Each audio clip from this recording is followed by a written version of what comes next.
हज़रत अबू हुरैरा रावी हैं, आप फरमाते हैं हुज़ूर ताजदार कायनात सल्लल्लाहु अलैहि वसल्लम ने फरमाया, अल्लाह ताला फरमाता है जो मेरे किसी वली से दुश्मनी रखे मैं उससे ऐलान जंग करता हूं, और मेरा बंदा ऐसी किसी चीज के जरिए मेरा कुर्ब नहीं पाता जो मुझे फराइज से ज्यादा महबूब हो। फिर मेरा बंदा बराबर नफली इबादत के जरिए मेरा कुर्ब हासिल करता रहता है, यहां तक कि मैं उससे मोहब्बत करने लगता हूं, और जब मैं उससे मोहब्बत करता हूं तो मैं उसका कान बन जाता हूं जिससे वो सुनता है, फिर मैं उसकी आंख बन जाता हूं जिससे वो देखता है, और उसका हाथ बन जाता हूं जिससे वो पकड़ता है, उसका पांव बन जाता हूं जिससे वो चलता है,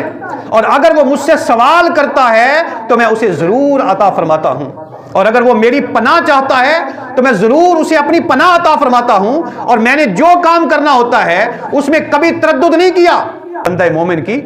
जान लेने में मैं मुतरद्दद होता हूं, उसे मौत पसंद नहीं और मुझे उसकी तकलीफ पसंद नहीं।